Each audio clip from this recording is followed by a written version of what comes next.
Flying cross country had never been something I particularly enjoyed, but this time, I'd splurged. Premium economy, extra legroom, fewer crying babies, and no middle seat elbow wars. I'd earned it, my little slice of comfort after a grueling work trip. As I slid into my carefully chosen aisle seat, 14C, I couldn't help but feel smug. For once, everything was perfect. That's when I heard the sound of expensive heels clicking down the aisle. I glanced up to see her, a woman who looked like she'd just walked off the set of a high society drama. Her blouse was silk, her jewelry subtle but clearly pricey, and her expression pure entitlement. Behind her followed a tall, broad-shouldered man with the kind of demeanor that said he was used to people stepping aside. "Excuse me," the woman said sharply, stopping at my row. "There seems to be a mix-up. My husband's seat is here." I looked at her blankly. "Fort C?" "Yes," she said with practiced confidence. "I'm sure this was a mistake. I booked us together, but we were somehow split up. He's supposed to be sitting here." The man stayed silent, towering behind her with a faint smirk that made my blood pressure tick upward. "I don't think there's a mix-up," I said evenly, holding up my boarding pass. "This is my seat." Her lips curled in the smallest frown. "You don't mind switching, do you? My husband and I need to sit together. Surely you understand." "Oh, I understand," I said, leaning back into my seat. "But I paid for this spot, and I'd prefer to stay where I am." Her eyes narrowed. "It's just a seat. You'd be a lot more comfortable back there, where you belong." "Where I belong," I repeated, incredulous. "Row 12 isn't exactly the back of the bus." The man finally spoke up, his voice low and polished. "Let's not make this difficult. Be reasonable. You don't really need this seat, do you?" I stared at him, almost laughing at the audacity. "Actually, I do. I chose it for a reason." The woman crossed her arms, her patience thinning. "You can't seriously be this petty. You're really going to ruin our flight because you're clinging to this spot?" "Petty?" I asked, my own temper bubbling. "You're asking me to move because of your mistake. You don't get to guilt trip me out of the seat I paid for." The man took a step forward, trying to loom. "Come on, buddy, don't be selfish." "Selfish?" I snapped, voice rising slightly. "You mean like showing up and demanding something that doesn't belong to you?" A few nearby passengers turned to watch, some pretending not to eavesdrop while others openly gawked. The woman's cheeks reddened, but instead of backing down, she turned up the heat. "Unbelievable," she muttered, shaking her head dramatically. "This is what's wrong with people these days. No kindness, no respect for others." "Oh, I respect people," I shot back. "Just not the ones who think the rules don't apply to them." For a moment, we stared each other down. The man's smug expression cracked ever so slightly, and I could tell he wasn't used to being challenged. But then the woman smiled, a smile sharp enough to slice through ice. "Fine," she said sweetly, her tone a warning. "If you won't do the right thing, then I'll speak to the flight crew." "You do that," I replied, unbothered. As she turned on her heel and strode toward the galley, the man stayed behind for a second, leaning in as if to intimidate me. "You really want to make this your hill to die on?" he murmured. I didn't flinch. "I'm not the one climbing hills that don't belong to me." The man shook his head, exhaling in annoyance before following her. Around me, passengers shifted, a few giving me sympathetic glances. One elderly man 2 rows up chuckled quietly. "Don't let him bully you, kid." I smiled faintly, but inside, I could feel my temper boiling over. They were entitled, manipulative, and I had a sinking feeling this wasn't over. Sure enough, a flight attendant approached moments later, her expression cautious but polite. "Sir, I understand there's been a disagreement about seating?" I sighed. "There's no disagreement. This is my seat." They didn't like it. The attendant nodded, clearly having dealt with a dozen similar situations. "Understood. Thank you for your patience. I'll handle it." As she walked back toward the couple, I caught a glimpse of the woman gesturing wildly, her voice raised in frustration. The man stood beside her, shaking his head as if I were the unreasonable one. A minute later, the attendant returned, looking apologetic. "Sir, they're insisting they need to sit together. Would you mind moving back to row 12? I'm very sorry for the inconvenience." My jaw clenched. Part of me wanted to refuse outright, to fight tooth and nail for what was mine. But something in the attendant's tired expression gave me pause. Was this worth a scene? I sighed heavily and stood, grabbing my bag. "Fine. If they want to make this a big deal, they can have the seat."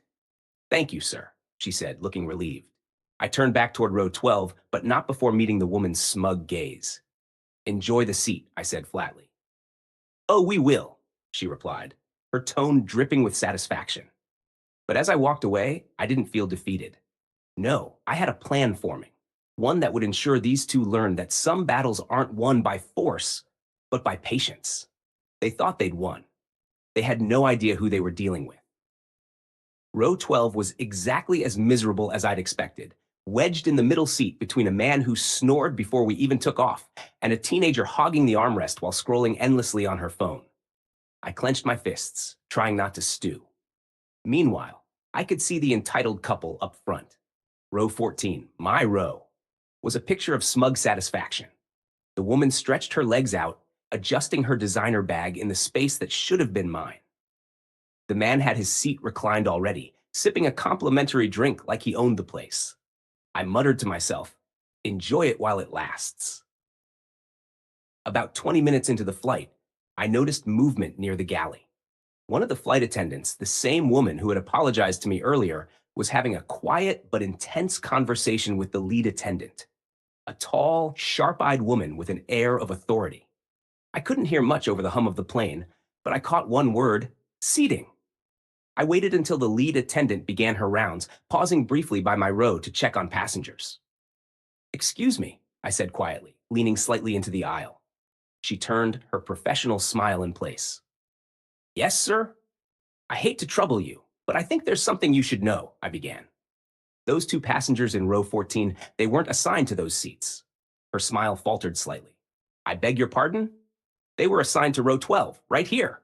I gestured at the cramped middle row purgatory I'd been banished to. They manipulated me into moving by claiming there was some mistake. The attendant's professional demeanor sharpened. They said it was their seat? Oh, yes. She was very convincing. Demanding, actually. And here I am. She took a deep breath, her expression neutral, but her eyes narrowing. Thank you for bringing this to our attention. I'll look into it. As she moved toward the galley, I sat back, satisfaction bubbling under the surface. I wasn't a fan of conflict, but sometimes you have to let people dig their own graves. Minutes later, I saw her approach row 14, flanked by another attendant. I watched as she leaned down to speak to the woman, who was mid-sip of what looked like champagne. Ma'am, sir, the attendant said politely but firmly. There seems to be an issue with your seating. The woman looked up, clearly annoyed at the interruption. Excuse me? It appears these seats are not assigned to you. Your tickets indicate row 12. The woman's smile was tight, her voice rising an octave. There must be a mistake. That man, she flung a perfectly manicured hand in my direction, gave us his seat. It's not a problem. Actually, ma'am, the lead attendant said evenly, airline policy prohibits unauthorized seat changes. All passengers must remain in their assigned seats. The man chimed in now, his voice dripping with frustration. Look, this is ridiculous. The guy didn't mind moving. Why make a fuss now? The attendant wasn't budging. I'm afraid it's not about preference. It's about policy. The woman huffed, leaning back in her seat dramatically. This is absurd. We're perfectly fine here. Why are you harassing us? It's not harassment, ma'am. It's procedure. The lead attendant's voice remained calm, though there was no mistaking the edge in her tone. I'm going to have to ask you both to return to your original seats. I couldn't see their faces clearly from row 12, but I could hear the sharp hiss of protests. The woman's voice rose in a barely contained whisper. This is humiliating. Do you have any idea who we are? We're not causing any trouble, the man added, his voice strained. Let it go. Sir, the attendant replied firmly, either you move to row 12 or we'll have no choice but to escalate the matter. The woman hissed again, her anger cracking the polished veneer she'd carefully worn. Unbelievable. You're treating us like criminals. The man muttered something I couldn't hear before reluctantly standing. I saw the attendant take a step back, allowing the defeated couple to gather their belongings. The walk of shame back to row 12 began. The woman's eyes darted to me as she passed. If looks could kill, I'd have been toast. Happy now? She spat as they squeezed into the row. I leaned back, giving her the kind of smile reserved for people who try to cut in line and get caught. I'm just following procedure. The man sank heavily into the seat next to me, his broad shoulders eating into my personal space. I ignored him, relishing the karmic justice unfolding around me. A few minutes later, the lead attendant returned, this time stopping at my row. "Sir," she said softly, "thank you for handling that situation so calmly. I've spoken with my supervisor, and we'd like to offer you something for the inconvenience." "Oh?" I said, feigning surprise. "You're welcome to move back to your original premium seat. Or if you'd prefer, we can credit you a significant amount of frequent flyer miles, enough for upgrades on your next few flights." My lips twitched into a genuine smile. "I'll take the miles. Seems like a fair trade." The attendant nodded, clearly pleased. "Very well. We'll process that for you immediately." As she walked away, I glanced over at the woman. She was fuming, her face flushed as she glared at me. "Enjoy the seat," I said mildly. She snapped. "You think you're so clever, don't you?" I didn't bother to reply. From where I sat, cleverness was measured in airline miles and karma points, and I just cashed in on both. The couple's return to row 12 turned the atmosphere icy. The woman sat next to me, fuming so visibly I swore I could see steam rising from her head. The man, crammed into the middle seat beside her, leaned back as far as the chair allowed, arms crossed in silent irritation. "You just couldn't let it go, could you?" The woman hissed under her breath, her voice dripping with venom. I didn't look at her. "I'm sorry? Were you talking to me?" "You know I was," she snapped. "What kind of person gets this petty over a seat?" "The kind who doesn't appreciate being lied to and manipulated," I replied coolly, keeping my gaze fixed on the in-flight magazine as if the drink menu were the most riveting read in the world. She scoffed. "Manipulated? Don't be dramatic. We offered you a perfectly reasonable solution, and you chose to make it into some big ordeal. You mean when you acted like you owned my seat?" I glanced at her with a faint smile. "You're right. That was perfectly reasonable." The man cut in, his voice low and sharp. "Look, buddy, you got your compensation, didn't you? So why are you still poking at us?" "Who's poking?" I said mildly, turning the page of my magazine. "I'm just sitting here, in the seat you insisted I take." For a moment, the man glared at me like he wanted to say something more, but the woman cut him off with a furious whisper. "You said it would be fine. You said no one would care." I couldn't pretend I wasn't intrigued. I tilted my head slightly, listening in while pretending to admire a picture of an overpriced steakhouse in New York. The man leaned closer to her, muttering back, "And it would have been fine if you didn't draw so much attention. Do you have to argue with everyone?" "I wouldn't have to argue if you knew how to plan things properly," she shot back, her whisper sharp as glass. Their sniping went on for another minute, growing louder with each exchanged barb, until I finally said, "I don't mean to interrupt this touching moment, but you might want to keep it down. Some of us are trying to enjoy the ambiance of row 12. The woman shot daggers at me with her eyes. "Mind your own business." I smirked. "I would, but you're arguing over my shoulder like I'm not here." Her mouth opened to deliver what I'm sure would have been another withering insult. But before she could, the lead flight attendant appeared again, flanked by a man I hadn't noticed earlier. Someone in a sharp suit with a pin on his lapel that screamed airline security. "Ma'am, sir," the attendant said, her voice polite but firm, "we need to have a word with you both. Could you please gather your things and follow us to the back galley?" The woman's expression shifted instantly to one of false confusion. "What? Why? We haven't done anything wrong." The suited man, who I now realized was likely an air marshal, spoke up. "It's just a brief discussion. Please don't make this more difficult than it needs to be." The man beside her stiffened, his voice losing its edge as he tried to regain control. "We're fine right here. There's nothing to discuss." "I'm afraid that's not an option," the marshal replied, his tone brooking no argument. The woman's face turned pale. "This is ridiculous. Is this because of him?" She jabbed a perfectly manicured finger in my direction. "This petty little man with a grudge?" I raised my hands innocently. "Hey, I'm just sitting here, following procedure." The air marshal's gaze hardened. "Sir, this isn't about him. It's about the validity of your tickets and your behavior on board. Now, please, come with us." The woman's face froze as if someone had poured cold water over her. "Validity of our tickets? What are you talking about?" The marshal didn't answer. He simply waited. The man stood, his jaw tight. "Fine. Let's go. He turned to the woman. Come on. She stayed seated, glaring at him. You said everything was handled. You said it would be discreet. Now's not the time, he growled. Handled? I murmured under my breath, though I made sure it was loud enough for her to hear.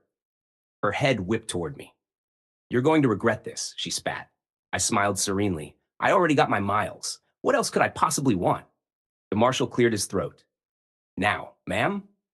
Reluctantly, she rose, grabbing her designer bag with a sharp tug. The two of them were escorted to the back of the plane, where I could just barely see them disappear into the galley. Passengers were whispering now, heads turning as they passed. The teenager beside me leaned over and whispered conspiratorially, "What did they do?" I shrugged, playing innocent. No idea. Maybe they just didn't like row 12 either. For the next 10 minutes, I pretended to read, but my ears were trained on the faint voices coming from the rear of the cabin. I couldn't hear much, only snippets. Fraudulent tickets, misrepresentation. And then, from the woman, a panicked whisper that carried just enough. Do you think she knows? She? The plot thickened. When the air marshal finally reappeared, he returned to his seat without the couple, who remained out of sight. I watched the flight attendants exchange glances, their movements quick and serious. Something much bigger than a seat dispute was unfolding. I leaned back in my cramped middle seat, a strange mix of satisfaction and curiosity coursing through me. The entitled couple's perfect facade was cracking, and whatever was underneath it was messy. They'd started this fight over a seat, but I had the distinct feeling they were losing something far bigger than extra legroom. And I couldn't wait to find out what it was. The hum of the engines was the only constant sound as the plane cruised through the sky, but all focus was on the back galley where the entitled couple had been led. Whispers floated through the rows like wildfire, speculations about who they were, what they'd done, and how serious the situation was. Passengers craned their necks, trying to catch glimpses of the action. I didn't have to try.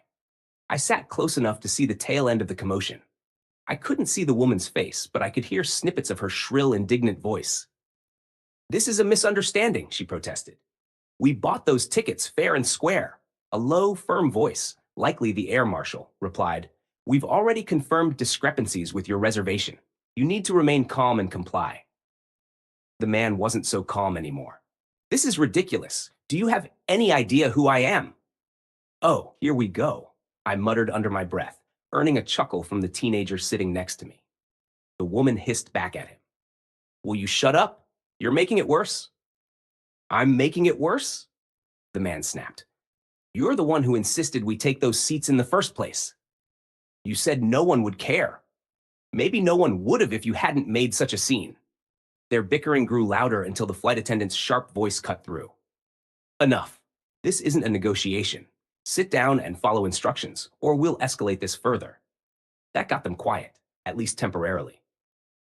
Not long after, the lead flight attendant returned to my row. She crouched slightly so only I could hear. Sir, she said softly, thank you for your patience. I wanted to let you know that we've resolved the situation. Oh, I said, feigning innocence. What happened? She hesitated before leaning closer. Their tickets were flagged as fraudulent. It turns out neither of them had proper reservations for this flight. We're notifying the authorities to meet them when we land. I raised my eyebrows. Fraudulent? That's impressive. She smiled faintly, clearly suppressing her opinion. Sometimes appearances can be deceiving. Enjoy the rest of your flight, and thank you again for being so understanding earlier. Anytime, I said with a small grin. As she walked off, I couldn't help but let my satisfaction settle in. Fraudulent tickets. They hadn't just tricked me out of a seat, they'd conned their way onto the flight altogether. And now, they were in for far more trouble than an uncomfortable middle row. The rest of the flight passed uneventfully for most passengers, but not for me. Every now and then, I caught snippets of angry whispers from the galley. The woman's voice fluctuated between pleading and threatening. You don't understand. We can explain. Explain to the authorities when you land, the air marshal replied coldly. Meanwhile, the man's earlier bravado had deflated. We didn't know the tickets were bad. This is a mistake. Someone must have set us up. Set up? Now that was interesting. Finally, as we began our descent, the couple was led back to their seats in row 12. Their earlier arrogance was gone. The woman's face was pale, her eyes red-rimmed with either rage or tears. It was hard to tell.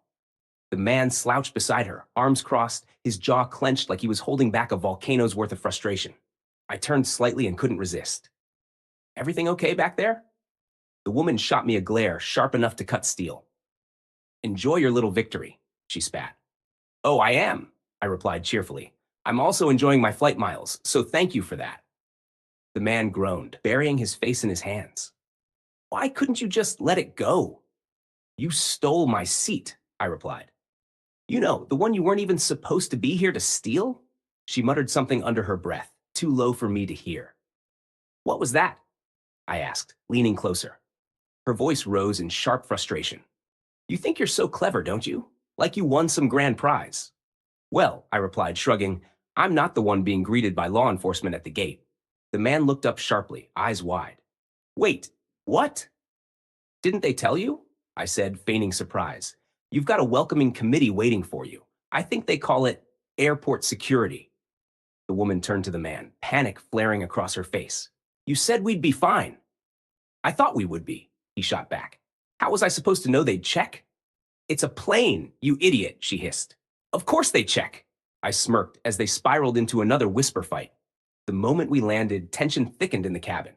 As passengers stood to retrieve their bags, the air marshal and a pair of uniformed airport security officers entered the plane. They moved straight toward row 12. Ma'am, sir, please come with us. The woman tried to protest, her voice shrill. We didn't do anything. This is a mistake. You can explain everything to the authorities, one officer replied, his tone flat. The man glared at everyone around him like we were all part of some conspiracy. This is insane. Do you have any idea how humiliating this is? The woman hissed. Stop talking. Passengers stared openly now, some whispering, others shaking their heads in amusement. I caught the teenager next to me muttering, This is better than Netflix. The officers led the couple down the aisle, their designer bags in hand and dignity trailing somewhere behind. As they passed, the woman gave me one last glare, her face a mix of anger and humiliation. I smiled sweetly. Safe travels. Her nostrils flared, but she said nothing as they disappeared off the plane. Walking through the terminal a few minutes later, I spotted them again, this time standing in a corner, flanked by officers, clearly mid-interrogation. I slowed just enough to catch snippets of their conversation. The man was frantically saying, We didn't know. We were just trying to get to New York. The woman hissed back. You said this would work. You promised it was foolproof. The officer's voice cut through their arguing. You can explain everything downtown. I shook my head, chuckling as I walked past. Some people just didn't know when to quit. I exited the airport, rolling my carry-on behind me and breathing in the fresh air. I'd started this flight feeling cheated and frustrated. But in the end, I'd walked away with flight miles, front row entertainment, and the satisfaction of watching karma work its magic. Sometimes life gives you a premium seat. Sometimes it gives you a story to tell. This time I got both.